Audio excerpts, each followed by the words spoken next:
আমি যেখানে আত্মীয় বলে মনে করি, যেখানে আমার নিজেদের লোক বলে মনে করি, সেখানে মনেই করি। যদি মনে না করতাম এখানে জীবনে আমি আসতাম না। হ্যাঁ, ফোন করে দুলালবাবুকে বলেছি আমি আসবো। এই যে আমাদের এই সবিরণ বাবুর বাড়ি, আমরা আসি, ঘুরতে ঘুরতে আসি, তো আত্মীয়তার ব্যাপার। আমার বিয়েতে নিমন্ত্রণ করেছিলাম, সবাই গেছিল, নিয়ে গেছি বোলেরো গাড়ি ভাড়া করে। হ্যাঁ, এখান থেকে গেছি। আত্মীয়তা না থাকলে হয়, সব বন্ধন না থাকলে হয়। ব্যবসা ব্যবসার জায়গায়, জীবিকা জীবিকার জায়গায়, সম্পর্ক সম্পর্কের জায়গায়। নিতাই গৌর হরিবল। প্রভু কৃপা করলে আমার সময় হলে নিশ্চয়ই আমি আসবো। কেন আসবো না? আসবো তো বটেই। আর না, আপনাদের সামনে গান শুনি আমরা যে আনন্দটা পাই, সব জায়গাতে সব আনন্দ হয় না। সব জায়গায় পয়সার জন্য কীর্তন করি না, কিছু মনের জন্যও কীর্তন করি। কত জায়গায় ফ্রি পয়সায় কীর্তন করি, কাউকে হিসেব দেবো? আমি হিসেব দেবো না, বিজ্ঞাপন দেওয়া লোক আমার নয়। অনেক জায়গায় ফ্রি পয়সা কীর্তন করে দিয়েছি, একটাও পয়সা নেইনি, কিন্তু লোকে তো সেগুলো শুনবে না। লোকে শুনবে 1 লাখ টাকা করে ভিজিট, 1 লাখ টাকা করে নিচ্ছে। অপরসের বড্ড অহংকার, বলে লাভ নাই। হ্যাঁ, ফ্রিতে ওইটি হবে না, ফ্রির জায়গায় ফ্রি করবো। আর দুলালবাবু যতটুকু পয়সা দেবে আমি এদেরকে দেবো। যাই হোক, মজার কথা আর আনন্দের কথা। যাই হোক, আমার কথা হলো, আমার একটা কথা আপনাদের নিবেদন, আমার একটা নিবেদন যে আমার গান শুনুন আর যাই শুনুন, বর্তমানে কীর্তনের নামে যেসব ভেজাল জিনিসগুলো বাজারে চলছে, খুব ভয়ঙ্কর ব্যাপার। মহাপ্রভু কীর্তন দিয়েছেন প্রেম দেওয়ার জন্য, রাধাকৃষ্ণের প্রেম যাতে বৃদ্ধি হয়। আর সেই কীর্তনের আসলে যেভাবে কীর্তন হচ্ছে, সে প্রেমের বদলে যা ভেজাল জিনিস যা বেরোচ্ছে বাবা, সে প্রেমের থেকে বেশি মারপিট বেশি লেগে যাচ্ছে। হ্যাঁ, ওইসব করে কোনো লাভ নাই। বীরভূমে জন্ম আপনাদের, নিতাই যাদের দেশের মানুষ আপনারা।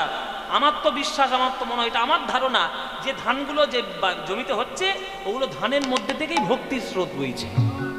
সব মাটির ব্যাপার, জাতা মাটিতে জাতা হয় না। কাশ্মীরের আপেল কখনোই বীরভূমের মাটিতে পুঁতলে হবে না। ও কাশ্মীর আপেলের জায়গায়, নিতাই চাঁদের জায়গা। বীরভূম জেলা, নিতাই চাঁদের জন্মস্থান, ফুল্লরা মায়ের মন্দির, কঙ্কালীতলা, নরাটেশ্বরী, তারাপীঠ, জয়দেব গোস্বামীর পাঠ, চণ্ডীদাসের পাঠ, এসব সাংঘাতিক ব্যাপার। এগুলোকে যারা এখনো পর্যন্ত না বুঝবে তারা মূর্খ এবং একেবারে হতভাগা। তাই আমার আপনাদের কাছে হাত জোড়ে করে অনুরোধ, আপনারা যেখানে কীর্তন শুনতে যাবেন, সত্যিকারের পদাবলী কীর্তন, সাহিত্য কীর্তন শুনবেন। সেগুলো শুনবেন, তবেই কীর্তন ঠিকঠাকভাবে বাঁচবে।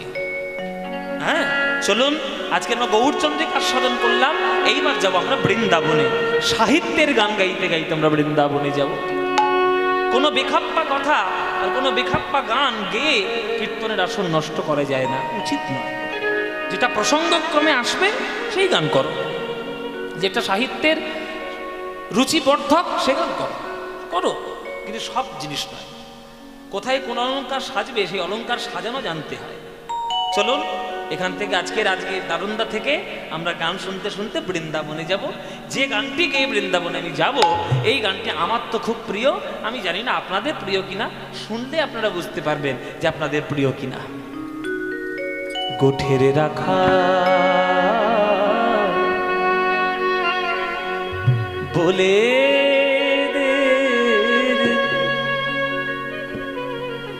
কোথায়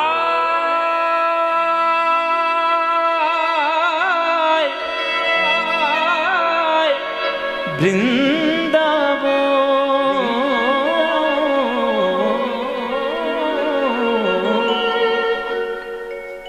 রাখাল রাজা গোপাল খেলে অনুক্ষণ, কোথায় বৃন্দাবন,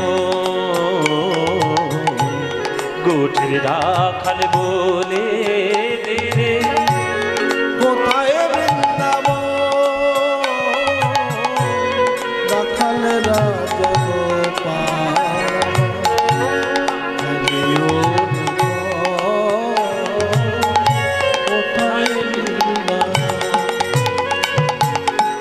গোঠের রাখাল বলে দে রে, কোথায় বৃন্দাবন, যেথা রাখাল রাজা গোপাল আমার খেলে অনুক্ষণ। গানের কথা শুনলে যদি আহা হাহা বেরিয়ে না আসে, সে আর কি গান? এত সুন্দর গান, কার লেখা আপনারা সবাই জানেন। এত সুন্দর গানটি কার লেখা? কাজী নজরুল ইসলাম। সাম্প্রদায়িকতা সাম্প্রদায়িকতা চারদিকে যে বিজ্ঞাপন হচ্ছে, নজরুলের ছবিটা সামনে রাখতে হবে। সাম্প্রদায়িকতা কাকে বলে আর সম্প্রীতি কাকে বলে ওই লোকটার থেকে আর কেউ বুঝবে? নাম তার নজরুল ইসলাম, এতগুলো শ্যামা সঙ্গীত লিখেছে আর এতগুলো বৈষ্ণবদের গান লিখেছে যে বৈষ্ণবরা পর্যন্ত হয়রান যে লিখলো কি করে। ভক্তি নামে হয় না, ভক্তি অন্তরে হয়। নজরুল ইসলাম সেই ভক্ত যিনি নামে নজরুল ইসলাম, ভেতরটা তার বৈষ্ণবতায় পরিপূর্ণ, নইলে এই গান লিখতে পারে? আজও যে থা মিলন রসে চাঁদ হাসে চাঁদের পাশে,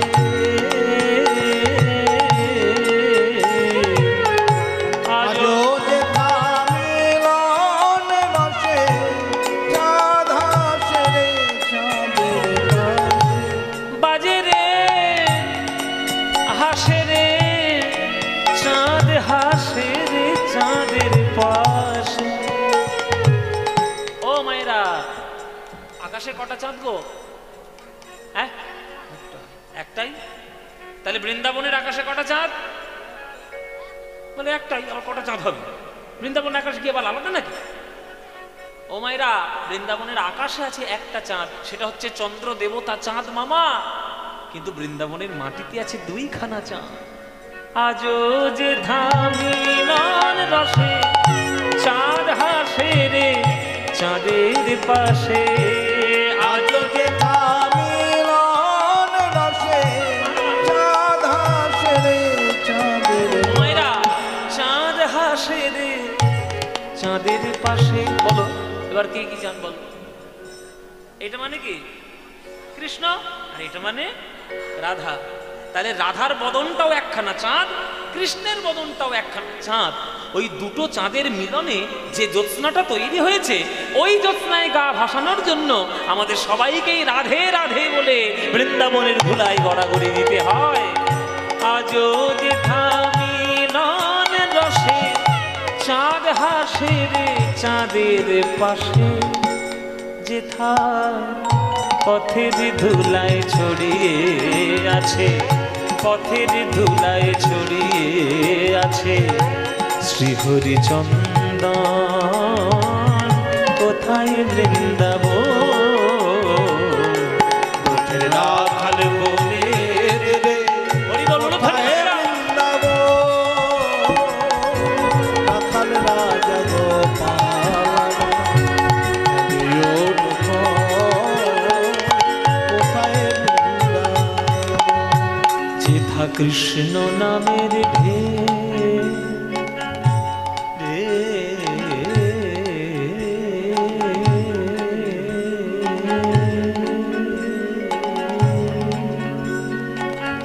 ঢেউ ওঠে রে সুনীল যমুনায়, তমাল বনে আজও কানুর নূপুর শোনা যায় গো, নূপুর শোনা যায়। হায় হায় হায় হায়, কি শব্দ আর কি তার সুর, বুকটা চিড়ে দেয় এসব গান। কৃষ্ণ নামের ঢেউ ওঠে রে সুনীল যমুনায়, কি সাহিত্য, কি কাব্য। আপনারা যারা বৃন্দাবনে গিয়েছেন, জানি না কজন গিয়েছেন, কারা কারা গিয়েছেন বৃন্দাবনে, হাত তুলুন দেখি কারা কারা গিয়েছেন। দেখবেন, দেখে নি 1 2 3 করে মনে যাবেন, অনেকগুলোই গিয়েছে। বৃন্দাবন বলুন, পুরী বলুন, কাশী বলুন, কেদার বদ্রী যাই বলুন, আপনাদের একটা কথা জানিয়ে দিই, জেনে রাখুন, শিক্ষাটা নিয়ে রাখুন। কোন তীর্থধামে কোনোদিন বেড়াতে যাবেন না। তীর্থধামটা বেড়ানোর জায়গা নয়। বেড়ানোর জন্য অনেক জায়গা আছে, দার্জিলিং আছে, গোয়া আছে, হ্যাঁ, দীঘা আছে, গ্যাংটক আছে, সিকিম আছে, সিমলা আছে, ওসব জায়গায় বেড়াতে যান। কোন তীর্থ আপনার বেড়ানোর জায়গা নয়। তীর্থটা ভগবানের লীলাভূমি। সেইখানে গিয়ে যদি আপনার আধ্যাত্মিক উন্নতি আপনি করতে না পারেন, আপনি তীর্থ যদি না হন, আপনি যদি উত্তীর্ণ হতে না পারেন, তাহলে তীর্থে বেড়াতে গিয়ে কোনো লাভ নেই। এখনকার দিনে পয়সা পকেটে ভর্তি করে নিয়ে যাচ্ছে, গিয়ে তীর্থ করছে, কি করছে? অখাদ্য কুখাদ্য খেয়ে ওইসব তীর্থভূমিগুলোকে অপবিত্র করছে। পুরীধামে যাচ্ছে, কেউ জগন্নাথকে দেখছে না, সমুদ্রে গিয়ে আছাড় খাচ্ছে। মরেও না ওই সব লোকগুলো, মরবে না, ও তো জগন্নাথের কৃপা আছে, ও পাপী হোক পুণ্য হোক সবারই জগন্নাথ। তো আমাদের তো ভক্তদের কষ্ট হয়, অখাদ্য কুখাদ্য খাচ্ছে আর খেয়ে পবিত্রতা নষ্ট করছে। কোনোদিন কোনো তীর্থধামে গিয়ে বেড়াতে যাবেন না, যদি শ্রদ্ধা ভক্তি না নিয়ে যেতে পারেন তাহলে তীর্থধামে কোনো লাভ নাই। আর বৃন্দাবনের ধুলোতে যে একবার রাধা নামের প্রেম নিয়ে যে একবার শ্রদ্ধা ভক্তি করে যাবে, সে যদি গুরুকৃপা তার হয়, কৃষ্ণ নামের বাঁশি এখনো সে শুনতে পাবে, কৃষ্ণের চরণের নূপুর ধ্বনি এখনো শুনতে পাবে। কেননা বৃন্দাবন হচ্ছে রাধা গোবিন্দের নিত্য লীলার জায়গা। তাই নজরুল ইসলাম সেটা অনুভব করেছে। কৃষ্ণ নামের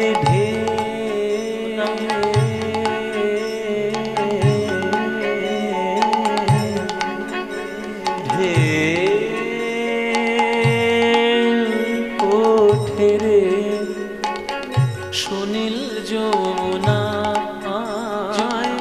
তমাল বনে আজ কানুর নূপুর শোনা যায়, নূপুর শোনা যায়।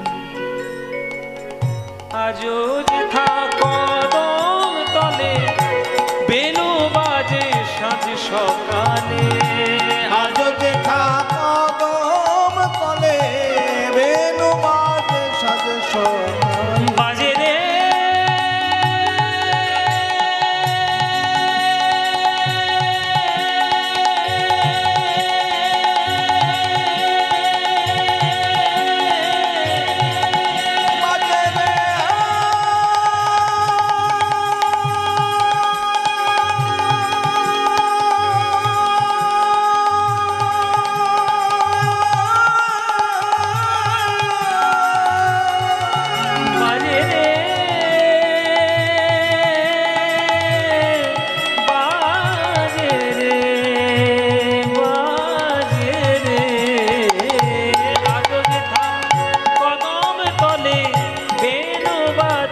সাঁঝ সকালে, আজও যেথা কদম তলে বেনু বাজে সাঁঝ সকালে।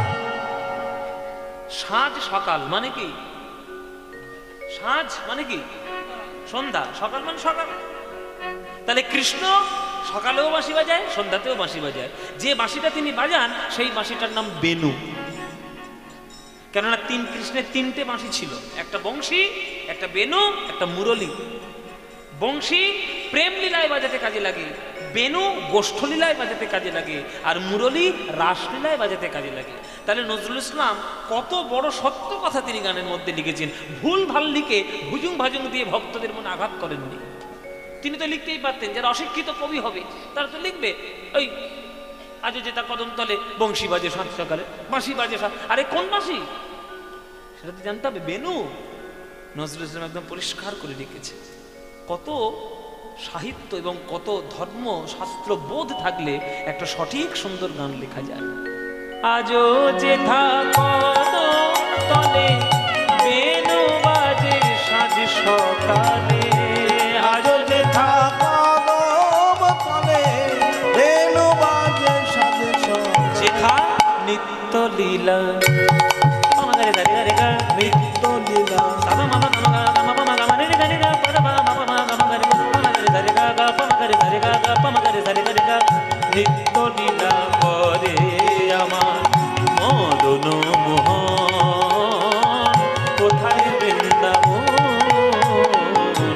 উঠে রাখাল বলে রে, কোথায় বৃন্দাবন রাখাল রাজা গোপাল, রে ও লক্ষ্মণ কোথায় বৃন্দাবন, কোথায় বৃন্দাবন, কোথায়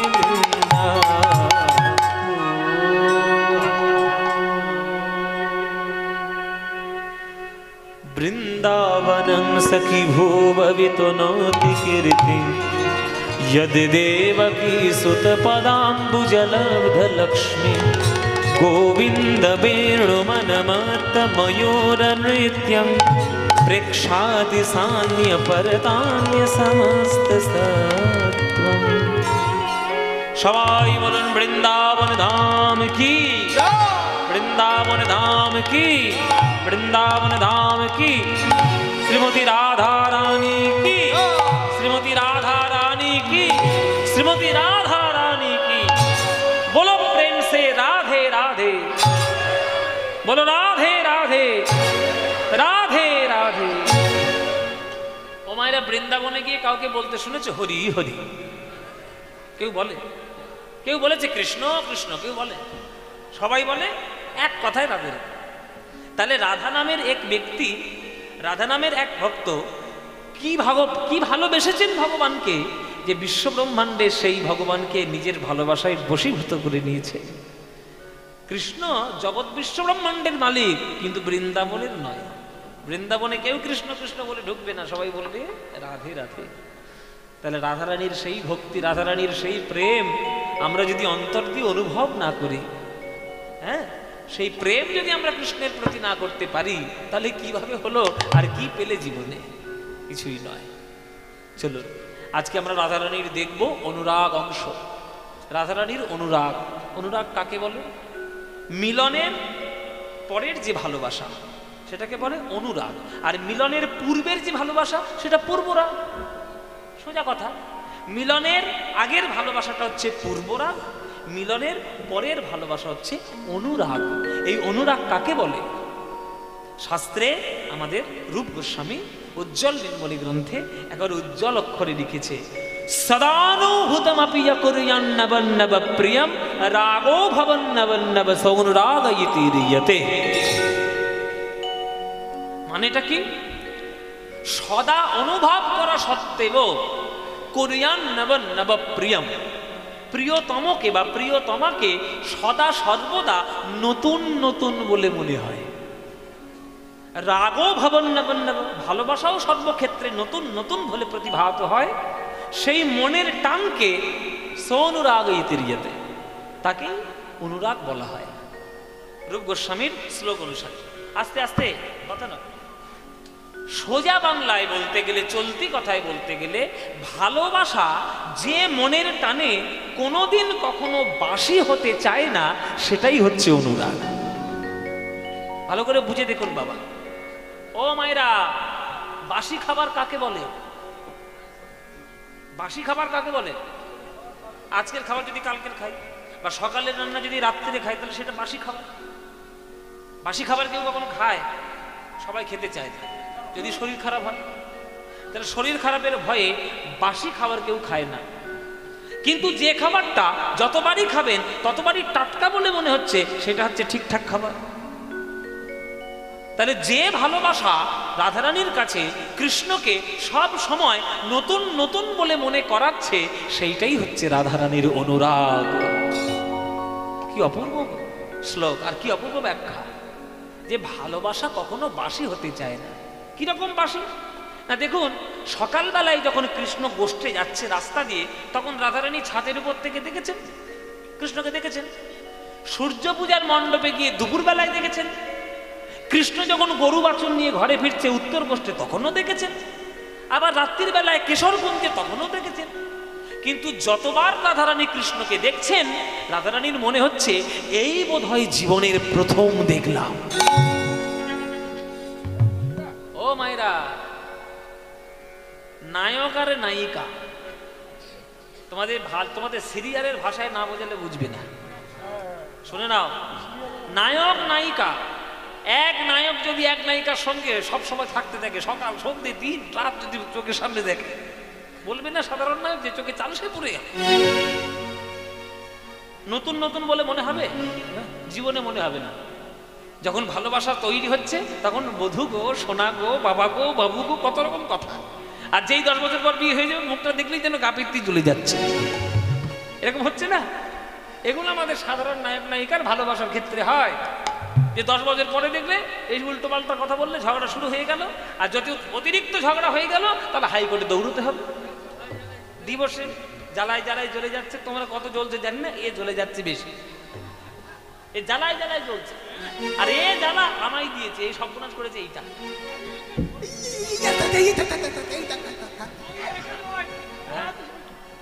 হরি বল। তাহলে যে নায়ক নায়িকার ভালোবাসায় ভালোবাসাকে কখনো নতুন নতুন বলে মনে হয় না, পুরনো হয়ে যাচ্ছে, সেটা সাধারণ কামের ভালোবাসা। আর যে রাধারানী গোবিন্দকে দিবারাত্র দেখছেন, ক্ষণে ক্ষণে দেখছেন, তবুও রাধারানীর মনে হচ্ছে এই বোধহয় জীবনের প্রথম দেখলাম, সেটাই হলো রাধারানীর প্রেমের ভালোবাসা। এই ভালোবাসা সবার ভাগ্যে হবে না বাবা। সদানুভূতমপি কুর্যন্নবন্নব প্রিয়ম রাগো ভবন্নবন্নব সোনুরাগ ইতি রিয়তে, সেটাকেই অনুরাগ বলে। শাস্ত্রকারগণ এই অনুরাগকে তিন ভাগে বিভক্ত করেছেন, একটা রূপানুরাগ, একটা আক্ষেপ অনুরাগ, একটা অভিসার অনুরাগ। রূপানুরাগ, আক্ষেপ অনুরাগ, অভিসার অনুরাগ, এই তিনটে অনুরাগের অংশ রয়েছে।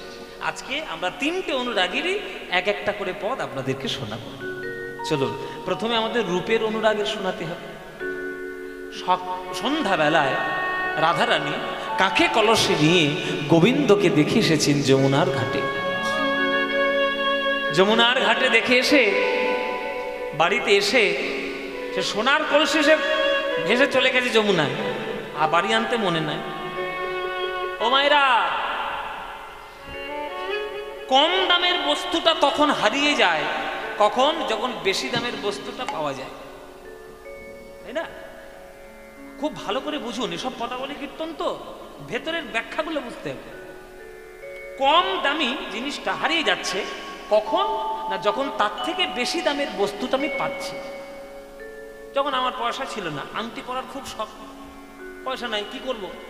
ওই জন্য অষ্টধাতুর আংটি দশকর্মা বাজারে পাওয়া যায়, দশকর্মা ভান্ডারে পাওয়া যায় না অষ্টধাতুর আংটি, ওইগুলো নিয়ে আঙুলে আঙুলে পড়তাম। এবার অষ্টধাতুর আংটি ছেড়ে দিলাম কখন? যখন একটু পয়সা হলো আর রূপোর আংটি কেনার যোগ্যতা হলো, তখন রূপোর আংটি আঙুলে এলো, অষ্টধাতু সরে গেল। আবার একটু যখন পয়সা হলো তখন রূপো সরে গিয়ে সোনা এলো। তাহলে রূপোটা হারিয়ে গেল কার জন্য? সোনার জন্য। এখন সোনাও হারিয়ে গেছে, এখন এসে হীরের আংটি, কার জন্য? হীরের জন্য। তাহলে হীরে সোনার থেকেও দামি, সোনার উপর থেকে দামি, রূপো অষ্টধাতুর থেকে দামি। তাহলে কম দামের বস্তুটা ধীরে ধীরে ধীরে ধীরে হারাচ্ছে কেন? বেশি দামের বস্তুটা পাচ্ছি যখন। রাধারানী সোনার কলসি যমুনায় হারিয়ে ফেলেছে, মানে ওই সোনার কলসির থেকেও আরো কোটি গুণে উজ্জ্বল রত্ন সে পেয়েছে, তাই সোনার কলসিকে যমুনার জলে হারিয়ে ফেলেছে। তাই সোনার কলসি যমুনায় হারিয়ে রাধারানী এসেছে ঘরে। গম্ভীর মুখে বসে রয়েছে রাধারানী। ললিতা বিশাখা এসে বলে, ওরে রাধে, সন্ধ্যাবেলায় জল ভরতে গিয়ে কলসি কোথায় ফেললি? ওদিকে যে জটিলা তর্জন গর্জন করছে, কে তাকে মানাবে? কোথায় ফেলে এলি সোনার কলসি? কে তাকে উত্তর দেবে? জটিলা তো রেগে গিয়েছে মায়ের। শাশুড়ি তো বৌমার উপর সবসময় রাখবে, শাশুড়িদের কাজই এইটা। পান থেকে চুন খসলে হয়, বৌমা খাত জানে না, বাবা মা শেখায়নি, নানান রকম কথা। তা রাধারানী সোনার কলসি হারিয়ে এসেছে, তো এটা কি সাধারণ ঘরের লোকেরা মেনে নেবে?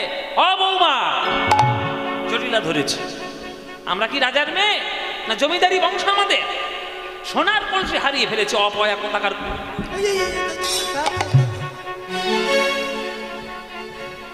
সোনার কলসি হারিয়ে ফেলেছে, অলক্ষী কোথাকার। সাধারণ বাড়িতে এটাই বলবে। রাধারানীকে গালমন্দ করছে জটিলা, তখন সখীরা ছুটে এসছে জটিলার কাছে। মা, কি হয়েছে, কি হয়েছে? এরকম এরকম কটু কথা বলছেন কেন? এই হয়েছে তোমাদের রাতে, কি হয়েছে? তখন ললিতা বিশাখা বলছে, মা, ওইভাবে গালমন্দ করবেন না আমাদের রাধারানীকে। আমাদের রাধারানী বৃষভানু নন্দিনী নায়িকার শিরোমণি ওইভাবে কটু কথা শুনতে অভ্যস্ত নয়। আপনার একখানা সোনার কলসি হারিয়ে গেছে, তো আমরা কথা দিচ্ছি, আপনি ধৈর্য ধরুন, আমরা খুঁজে দেখি যে ওই কলসিটা পাওয়া যায় কিনা।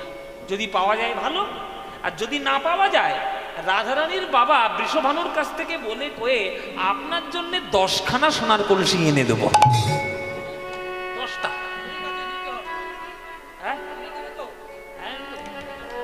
রাধারানীর গায়ের যা মাপ, অঙ্গের যা ওজন, সেই ওজনের সোনা বৃষভানু রোজ প্রত্যেককে দান করে। তা আপনার কোনো চিন্তা নেই, যদি পাওয়া যায় ভালো, না পাওয়া গেলে 10খানা সোনার কলসি আপনার জন্য এনে দেবো। কিন্তু আমাদের রাধারানীকে এইভাবে কটু কথা বলবেন না। ঠিক আছে, আগে খুঁজে দেখো, তারপর কে ব্যবস্থা করছি। এই বলে গর্জন করতে করতে চলে গেল জটিলা। এইবারে রাধারানীর কাছে অষ্টসখী এসেছে। ললিতা বিশাখা বলে, ওরে রাধে, সন্ধ্যাবেলায় যমুনার ঘাটে জল আনতে গিয়ে সোনার কলসি হারিয়ে ফেলেছিস, মানে ওই সোনার কলসির থেকে কোটি গুণে উজ্জ্বল কোন রত্ন তুই পেয়েছিস?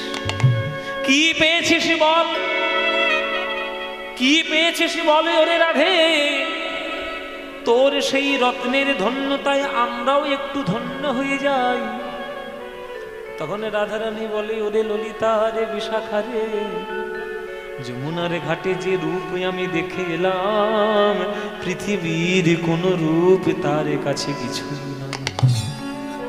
আমি দেখলাম কি জানিস,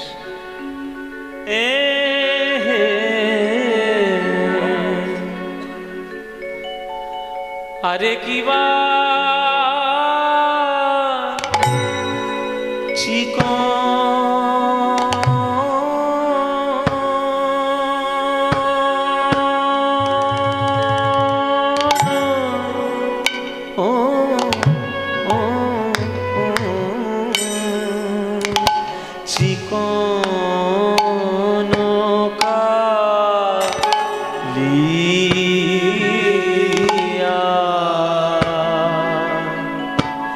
কালিয়ার উপর,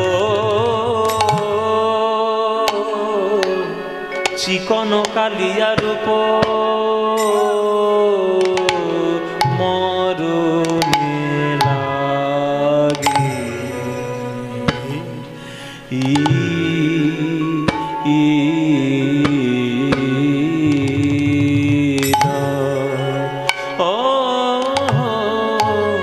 আরে কি ওগো, আরে কি বা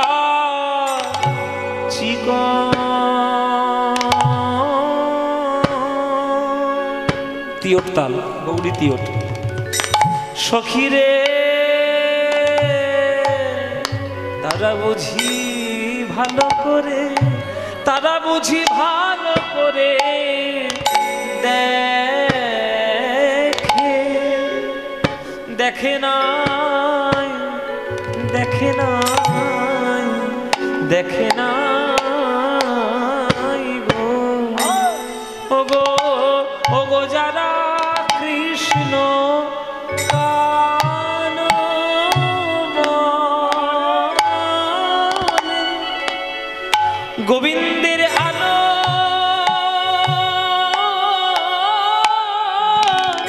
গোবিন্দের আলো করা রূপ যারা কালো বলে, গোবিন্দের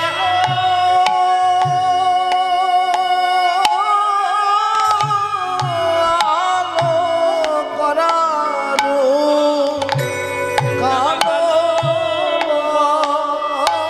বলে। এই গানটি অপূর্ব গান বাবা, অপূর্ব গৌরী তিয়টের সুর। এই গানটি আমি শুনেছিলাম প্রথম নীলমণি দাসের কাছে। একবার থুরথুরে বুড়ো আমার বাড়িতে আসতেন, ওনার কাছে শুনেছিলাম, কিন্তু শিখেছি আমার কীর্তন গুরুর কাছে, সুমন কাকুর কাছে। এখন তো উনি প্রফেসর, কিন্তু উনি যখন শেখাতেন বাড়িতে তখন ওনার কাছে শেখা। গোবিন্দের আলো, ওগো আলো করা রূপ যারা কালো বলে, গোবিন্দের আলো, আলো করা রূপ কালো বলে। কি ওর 14 মাত্রা, 1 2 3 4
দেখে না ও আরে কি বা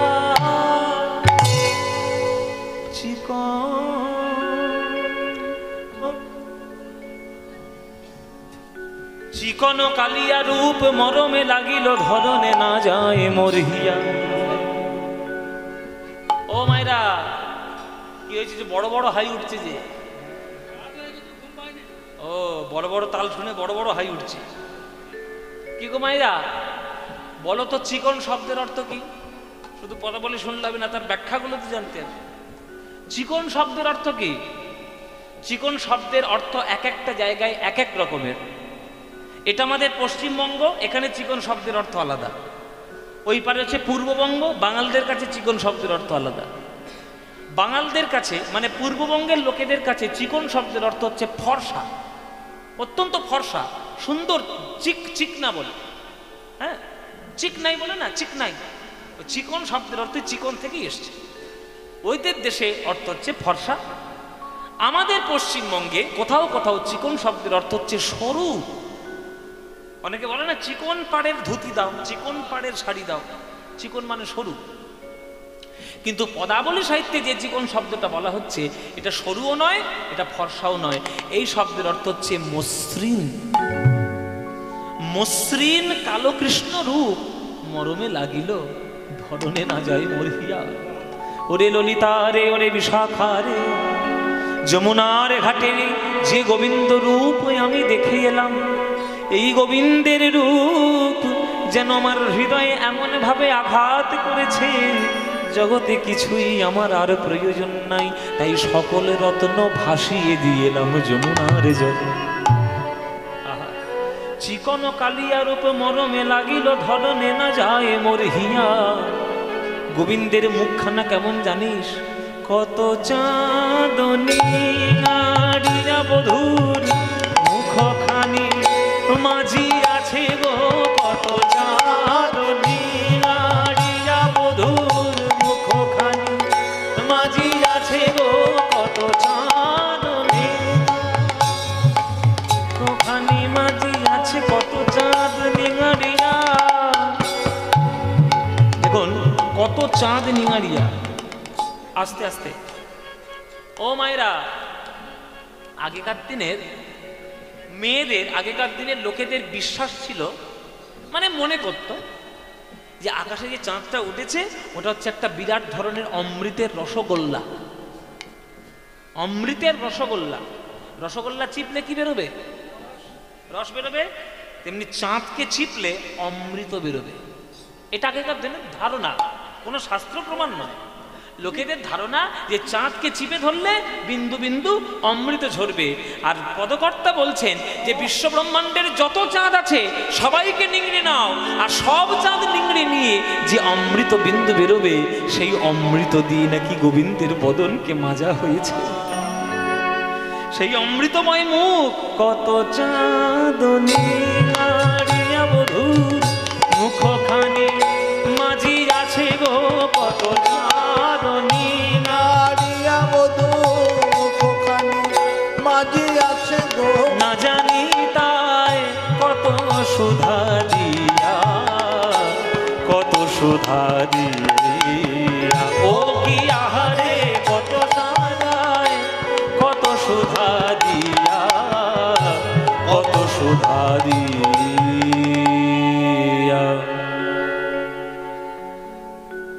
গোবিন্দের মুখের মধ্যে সব থেকে দামি জায়গা কোনটা? ও মায়েরা, ওই দেখো বসে বসে টকের গল্প শুরু করেছে। কি গল্প হচ্ছে শুনি? আমি গল্প তোমাদের সঙ্গে করব বলে সকাল 8টায় গাড়ি ছেড়েছি, 2:30টার সময় এখানে কিন্নার এসেছি।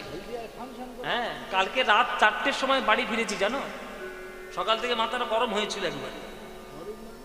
4টের সময়, ভোর 4টের সময় ফিরেছি। 4টের সময় ফিরে 7টার সময় উঠেছি। উঠে আবার গাড়ি চান পান করে সমস্ত কিছু রেডি হয়ে 8টার সময় গাড়ি ছেড়েছি।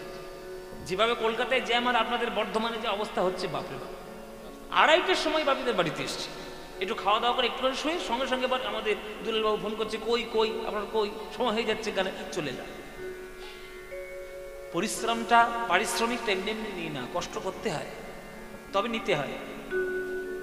এত কষ্ট করে তোমাদেরকে আমি দু একটা পদাবলী গান শোনাবো বলে এসেছি। আমার বীরভূম জেলায় গান গাইতে যতটা আনন্দ লাগে অন্য কোনো জেলায় গান গাইতে এতটা ভালো লাগে না। আমি সত্যি বলছি, তোমাদের শোনানোর জন্য নয়। কেননা বীরভূম জেলার মানুষরা কীর্তন বোঝে, গান শোনে। তোমরা যদি তোমাদের টকের গল্প বলে বলে যদি গানগুলো নষ্ট করো, গায়ে জল ছড়া দেবো, কিন্তু গঙ্গা জল ছড়া দেবো। ভালো করে শোনো, গোবিন্দের বদনের মধ্যে সব থেকে সুন্দর জায়গা কোনটা বলো দেখি, কোনটা? যদি আজকের বলতে না পারো, লিপস্টিক পরা বন্ধ করে দেবো চিরকালের মতো। কর্তাদের পকেট ফাঁক করে ফাটিয়ে নিয়ে 10 টাকা 15 টাকা 20 টাকা সব জমাচ্ছে মায়েদের নিজেদের পার্সের মধ্যে। হ্যাঁ, আর লিপস্টিককে না বলো অধর কাকে বলে? বলো অধর কাকে বলে? একে কি বোঝেবো? বলো অধর মানে ঠোঁট। আরে ঠোঁট তো বটে, কোন ঠোঁট? ওপরের না নিচের? উপরের। খবরদার যদি তোরা লিপস্টিক পরার বায়না করেছিস, বলে উপরে। শোনো, ঠোঁটের দুটো পাপড়ি, আমাদের ঠোঁটের দুটো পাপড়ি তো, একটা উপরের ঠোঁট, নিচের ঠোঁট। উপরের ঠোঁট তার নাম হচ্ছে ওষ্ঠ, আর নিচের ঠোঁট তার নাম হচ্ছে অধর। এইবার তোমরা বুদ্ধি করে বলো যে গোবিন্দের বাঁশি যখন বাজে সেটা কোন ঠোঁটে বাজে, উপরে না নিচে? এখানে এখানে গঙ্গা নদী কোথায় আছে? আছে কোথাও? ডুবিয়ে মারবো আমি, একে ডুবিয়ে মারবো। বলে নিচে নেই। ও মায়েরা, গোবিন্দের কোন ঠোঁটে বাঁশি বাজে? নিচের। বাঁশিটা তো নিচের ঠোঁটে লাগানো থাকে। তাহলে সঙ্গীত বলো, আর অধর সুধা বলো, আর অমৃত বিন্দু বলো, যাই বলো, সেটা নিচের ঠোঁট থেকে প্রকাশিত। তাই গোবিন্দের এই যে অধরের যে দুটো কুল, এই যে কোণ, এই কোণ দুটোই হচ্ছে অমৃতের সুধা খনি। অধরের দুটি কুল জিনিয়া মাধুরী ফুল, অধরের দুটি কুল জিনিয়া মাধুরী ফুল, অধরের দুটি কুল জিনিয়া মাধুরী ফুল, অধরের দুটি কুল জিনিয়া মাধুরী ফুল। হাসি খানি তাহাতে মিশায়, হাসি খানি তাহাতে মিশায়। কোনোদিন যদি তুমি কৃষ্ণের ছবি দেখো, কৃষ্ণের মুখ গোমরা, সেই গোমরা মুখও কৃষ্ণের মুখ দেখতে ভালো লাগে। কিন্তু কোথাও কি দেখেছো? যত ছবি আছে, ক্যালেন্ডার আছে, ওয়ালপেপার আছে, কোনোদিন কৃষ্ণ এরকম করে আছে? যখনই কৃষ্ণ দেখবেন, কৃষ্ণের ঠোঁটের মাঝখানে মিষ্টি মুচকি হাসি। ওই দেখো কৃষ্ণের হাসি মুখ, হাসি মুখটা দেখলেই মনটা ভরে যায়। কিন্তু সবার কি হাসি মুখ হয় বাবা? সবার হাসি মুখ হয় না। হয়তো ফর্সা লোক, দেখতে ভালো, হ্যান্ডসাম ছেলে, সুন্দর দেখতে, কিন্তু মুখটা এমন গোমরা করে রাখবে, তার মুখের দিকে তাকানো যায় না। হ্যাঁ, একে তো মুখ গোমরা, আরো মুখ গোমরা হয়ে যাবে যদি বীরভূমের কোনো কমিটি গিয়ে চাঁদা চাইতে যায় হরিনামের জন্য। ও ভাই, আরে কি খবর রে ভাই, দুপুরবেলা খাইতে দিবি না লোকে? চাঁদা? চাঁদা কি হবে রে ভাই? কি হবে চাঁদা? কি হবে? কীর্তন হবে, কীর্তন হবে, ভক্ত সেবা হবে, ভক্ত সেবা হবে, খিচুড়ি হবে, টক হবে, বড়ি হবে, চাঁদা। চাঁদা ভাই, তোদের পয়সা নেই, কীর্তন করাস কেন? দেখেছো, এটা হচ্ছে মুখের ভাষা। আর কি ভালো কথা, পয়সা নেই পয়সা নেই কীর্তন করাচ্ছিস তোরা? হ্যাঁ, দুবেলা একে তো মুখটা কোনটা, আর তার ওই 5টা কথা শুনলে আপনার ওই চাঁদা নিতে ইচ্ছে করবে। কি আছে ছেড়ে দে, দুবেলা ছেড়ে দে। হ্যাঁ, জ্বালাতন করতে হবে।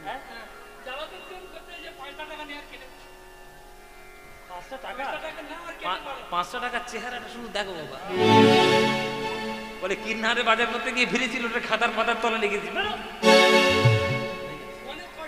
5টা টাকা দেবে, 5টা কথা শোনাবে, মুখটাও বাংলার 5। কিন্তু কৃষ্ণের কোনোদিন কোনো ছবি দেখেছো কৃষ্ণের মুখটা 5? অধরের দুটি কুল যেন সুধা খনি ঝরছে, হাসি সমস্ত কিছু। অধরের দুটি কুল জিনিয়া মাধুরী ফুল, অধরের দুটি কুল জিনিয়া মাধুরী ফুল। আজ হাসি খানি তাহাতে মিশায়, হাসি খানি তাহাতে মিশায়। তেমন ওই নবীন মেঘের পরে বিজলি প্রকাশ করে, নবীন মেঘের পরে বিজলি প্রকাশ।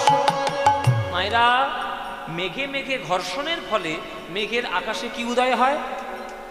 কি উদয় হয়? বিদ্যুৎ উদয় হয়। একটা বিদ্যুৎ যদি উদয় হয় তাহলে যতই অন্ধকার আকাশ হোক না কেন ঝকঝক ঝকঝক করে ওঠে। গোবিন্দের মুখটা যেন মেঘের রাশি, আর দাঁতের শোভাটা যেন বিদ্যুতের ঝলকানি। ওই বিদ্যুৎ একবার করে যখন প্রকাশিত হচ্ছে, হৃদয়ের যত কলুষতা, হৃদয়ের যত অজ্ঞানের অন্ধকার, হৃদয়ের যত পাপ অন্ধকার দূর হয়ে গিয়ে হৃদয়টা যেন উন্নত উজ্জ্বল রসে হয়ে যাচ্ছে, চকচক করছে। হ্যাঁ, আর গোবিন্দের বদনে আর কি কি আছে বলে শোনো। ভুরু যুগ সন্ধান ওই কামেরও কামানো বান, ভুরু যুগ সন্ধান কামেরও কামানো বান, ভুরু যুগ সন্ধান,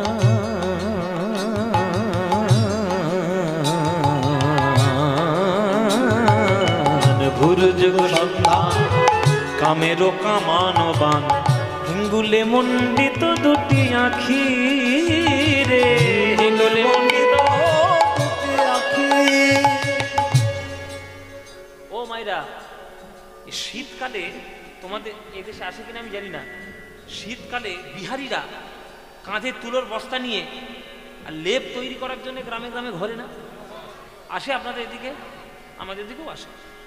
কাঁধে শূন্য তুলোর বস্তা, আর কাঁধে দেখবেন ধনুকের মতো একটা ওই সেই তার দেওয়া একটা যন্ত্র থাকে। ওই ওই যন্ত্রটাকে ওদের ভাষায় বলে ধুনান। বলে না তুলো ধুনা করে ছাড়বো, ওই যে ধুনে শুকনো তুলোটাকে ওই ড্যাঙো, ওই মুগুর দিয়ে একটা বাড়ি মতো আছে, ড্যাঙো ড্যাঙো করে আঘাত করে, আর ওই শুকনো তুলোগুলো ফুলে ওঠে, ওইটাকে ধুনান বলে। কৃষ্ণের বদনে একটা ধনুক রয়েছে, সেই ধনুক বলে ত্রেতা যুগে রাম, আর দ্বাপর যুগের অর্জুন, বিষ্ণুর সারং ধনুক, আর শিবের কামক ধনুক। যাই হোক না কেন, কৃষ্ণের জোড়া ভুরু ধনুকের দিকে যার একবার নয়ন যাবে, তার হৃদয় একেবারে বিদীর্ণ হয়ে হৃদয়ে শত ছিন্ন হয়ে যাবে। কৃষ্ণের নয়ন বান সাংঘাতিক বান বাবা, হিঙ্গুলে মণ্ডিত দুটি আঁখি, হিঙ্গুলে মণ্ডিত দুটি আঁখি। বলে অরুণ নয়ন কোণে চাইয়া ছিল আমা পানে, অরুণ নয়ন কোণে চাইয়া ছিল আমার পানে, সেই হইতে শ্যামরূপ দেখি, সেই হইতে শ্যামরূপ দেখি, সেই হইতে শ্যামরূপ দেখি, সেই হইতে শ্যামরূপ দেখি। মেঘের আড়াল থেকে রাবণের ছেলে মেঘনাথ ইন্দ্রজিৎ লক্ষণকে একটা তীর মেরেছিল, যে তীরটার নাম ছিল শেল, শক্তি শেল। এই শেল নামক বানটির বৈশিষ্ট্য কি? অন্য বানের থেকে এই বানের পার্থক্য কোথায়? অন্য বান শুধুমাত্র ছুঁচলো, আর শেল শুধু ছুঁচলো নয়, ওই ছুঁচের পিছনে বড়শির মতো বাঁকা। মায়েরা, এই বানের উপকারিতা কি? বলে যদি একবার ঢুকে যায় বুকের ভেতরে, ঢুকে ঠিক যাবে, কিন্তু আর টেনে তুমি বের করতে পারবে না। গোবিন্দের নয়ন বান হলো ওই শক্তিশালের মতো, যার হৃদয়ে একবার প্রবেশ করবে, প্রবেশ তো করে যাবে বাবা, আর তাকে টেনে হিচড়ে বার করা যাবে না। যদি টেনে হিচড়ে বার করতে যাও, হৃদয়ে বিচ্ছিন্ন হয়ে, হৃদয়ে টুকরো টুকরো হয়ে তোমার জীবন চলে যাবে, কিন্তু প্রেম কখনো বেরোবে না।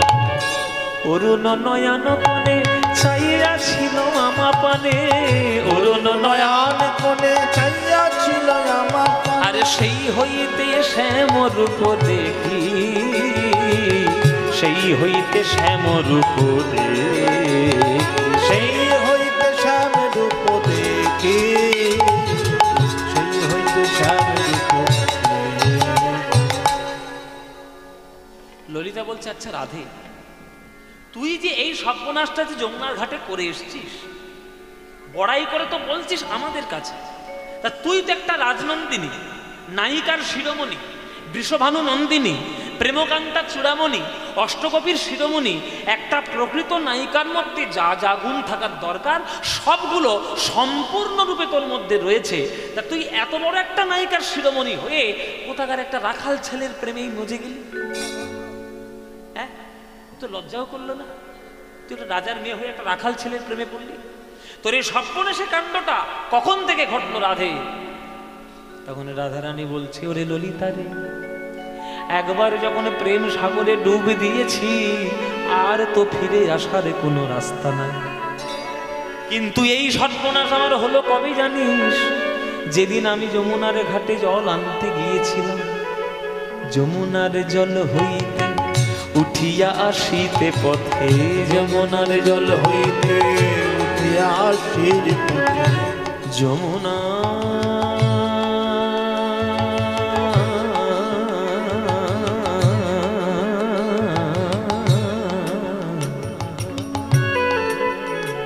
কি অপূর্ব সুরে সব কীর্তন। যমুনা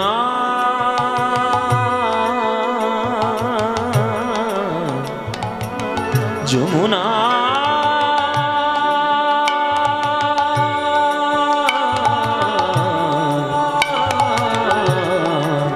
যমুনা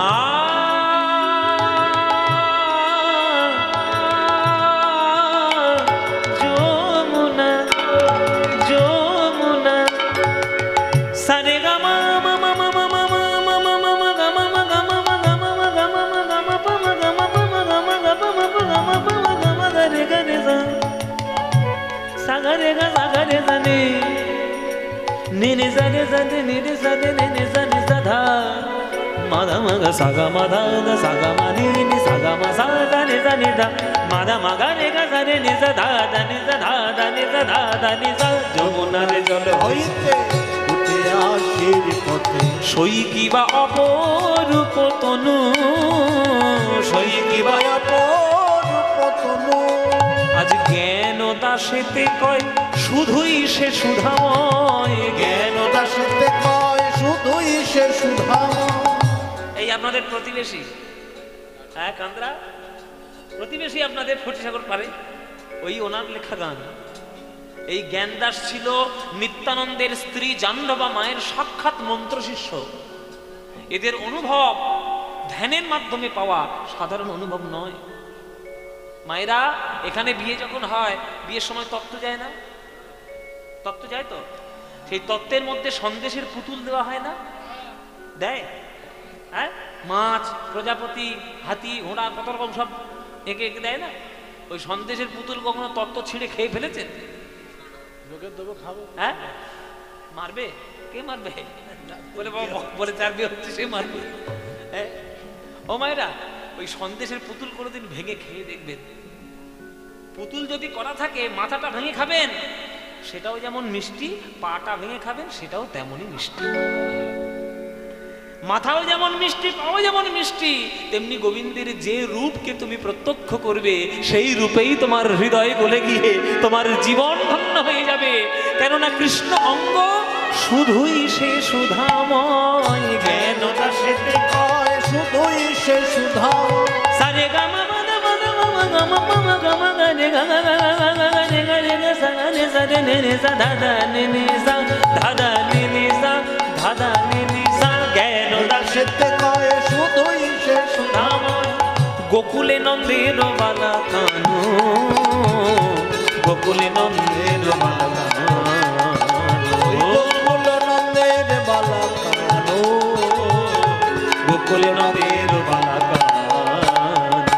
সখীরে আমার সবই গেল, সখীরে আমার সবই গেল, ওই যমুনার ঘাটে জল এনে সখীরে আমার সবই গেল, যমুনার ঘাটে জল এনে সখীরে আমার সবই গেল। ওই কৃষ্ণ রূপে নয়ন দিয়ে সখীরে আমার সবই গেল, কৃষ্ণ রূপে নয়ন দিয়ে সখীরে আমার সবই গেল। ওই কৃষ্ণ রূপে নয়ন দিয়ে পাগলিনী ভিখারিনী হয়ে, কৃষ্ণ রূপে নয়ন দিয়ে কৃষ্ণ কৃষ্ণ কৃষ্ণ বলে, কৃষ্ণ রূপে নয়ন দিয়ে কৃষ্ণ কৃষ্ণ কৃষ্ণ বলে, কৃষ্ণ রূপে নয়ন দিয়ে সখীরে আমার সবই গেল। গোকুলে নন্দের বালা কানু, গোকুলে নন্দের বালা কানু, গোকুলে নন্দের বালা কানু, গোকুলে নন্দের বালা কানু।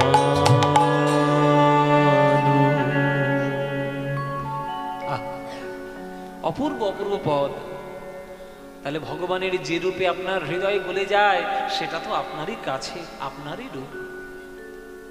গীতায় কৃষ্ণ বলেছেন, যে যথা মাং প্রপদ্যন্তে তাংস্ততৈব ভজাম্যহম মম বর্তানুবর্তন্তে মনুষ্যা পার্থ সর্বস্ব।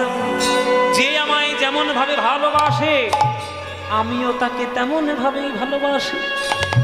আপনি কৃষ্ণ বলুন, রাম বলুন, হরি বলুন, শিব বলুন, যাই বলুন, যেভাবেই আপনি তাকে ভালোবাসবেন সেভাবেই আপনার কাছে দেখা দেবে। ভগবান হলো জলের মতো গো মায়েরা, বাটির মধ্যে রাখলে বাটি, থালার মধ্যে রাখলে থালা, গ্লাসের মধ্যে রাখলে গ্লাস, আবার সমুদ্রের মধ্যে রাখলে সমুদ্র। জল যেমন আকার নেই, তাকে যেমন আকারে আপনি রাখবেন তেমনই আকার ধারণ করবে, তেমনি ভগবানেরও কোনো আকার নাই। যে রূপে আপনি মনে করবেন ভগবান আপনাকে সেই রূপেই দেখা দেবে, সেই রূপেই দেখা দেবে। এই যে বীরভূম জেলাটা, এই যে আস্তে আস্তে এই যে বীরভূম জেলাটা কত লম্বা আর কত চওড়া, আপনারা কোনোদিন ফিতে নিয়ে মেপে দেখেছেন? হ্যাঁ, ফিতে নিয়ে মেপেছেন কোনোদিন? বাবা আমার বাবারা বলছে, এত বড় ফিতেই হয়নি, আর ফিতে নিয়ে মাপবো কি? ওই রকম ফিতে আছে নাকি? তাহলে কত ফুট লম্বা, কত ফুট চওড়া, এটা ফিতে দিয়ে যদি মাপতে না পারেন, তাহলে বীরভূমটাই যদি ফিতে দিয়ে না মাপা যায়, তাহলে পশ্চিমবঙ্গটা কি করে মাপবেন? আর পশ্চিমবঙ্গ যদি মাপতে না পারেন, তাহলে ভারতকে কত বড় মাপবেন? ভারতকে যদি মাপতে না পারেন, পৃথিবীকে কি করে মাপবেন? আর সেই পৃথিবীকে যে সৃষ্টি করেছে সেই ভগবানকে কি কখনো ফিতে দিয়ে মাপা যায়? মাপা যায় না। ওই জন্য ভগবান ভগবানের খেলা খেলছে বাবা। তার রোমকূপ থেকে কোটি কোটি ব্রহ্মাণ্ড জন্ম নিয়ে আজকের জগতে সে লীলা বিস্তার করছে। আর আমরা সেই কোটি কোটি ব্রহ্মাণ্ডের সামান্য একটা গোল গ্রহ, তার নাম হচ্ছে পৃথিবী।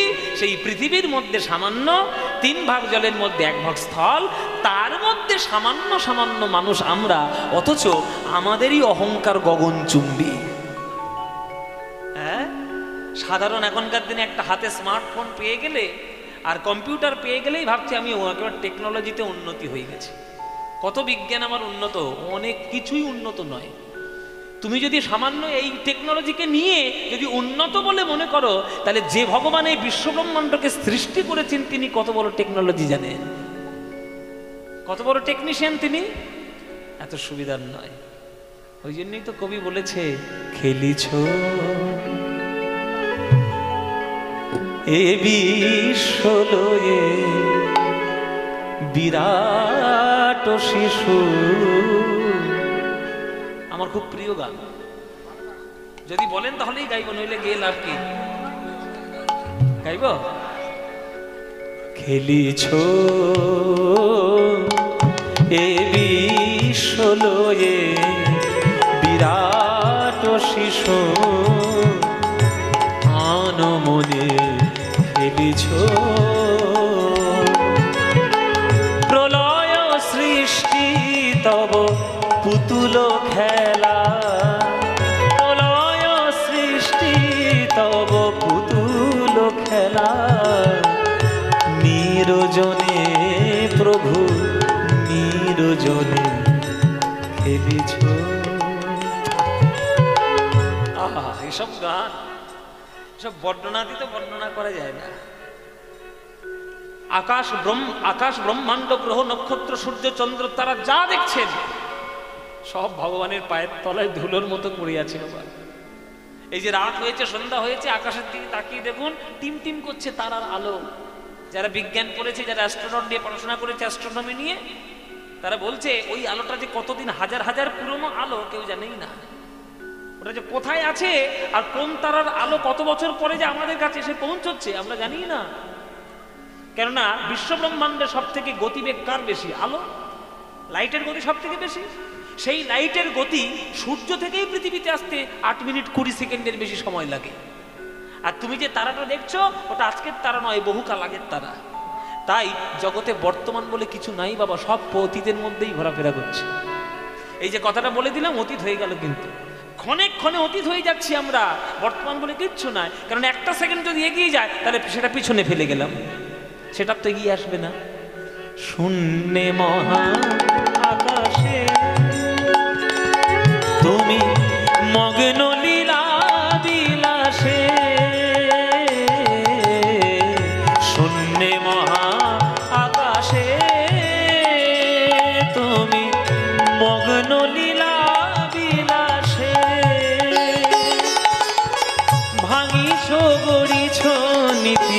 ক্ষণে ক্ষণে, ভাঙিছ গড়িছ নীতি ক্ষণে ক্ষণে, নিরজনে প্রভু নিরজনে খেলিছ, তারকার বিশ্বসে খেলো না তব, হে উদাসী পড়িয়া আছে রাঙা পায়ের কাছে, রাশি রাশি। এখন দেখবেন সব ইউটিউব চারদিকে হয়েছে, সবাই এখানে দেখুন কত কটা ইউটিউব বসেছে, হ্যাঁ সব কত কটা ইউটিউব চ্যানেল বসেছে দেখুন, ক্যামেরা নিয়ে পদ্মবরসের কীর্তন, একটা টাকাও আমার দেয় না, সব ফ্রি পয়সায় রেকর্ড করে নিয়ে ছাড়ছে। আর ইউটিউবে বেশ ভালোই ইনকাম হয়, কারণ আমার নিজের চ্যানেল আছে, আমি জানি। যাই হোক, ইউটিউবে এখন দেখবেন সবাই এখন হাতে মোবাইল পেয়ে, সবাই বিজ্ঞানী, সবাই দার্শনিক, সবাই সঙ্গীতজ্ঞ, সবাই সব কিছু। এত সোজা নয়। বলছে কোন টেকনিশিয়ান আছে, কোন টেকনোলজিতে তোমরা শাস্ত্র বলছো? আরে বাবা, তোরা যে টেকনোলজি নিয়ে বাস করছিস, এই টেকনোলজি অনেক পুরনো। যেটা এখনকার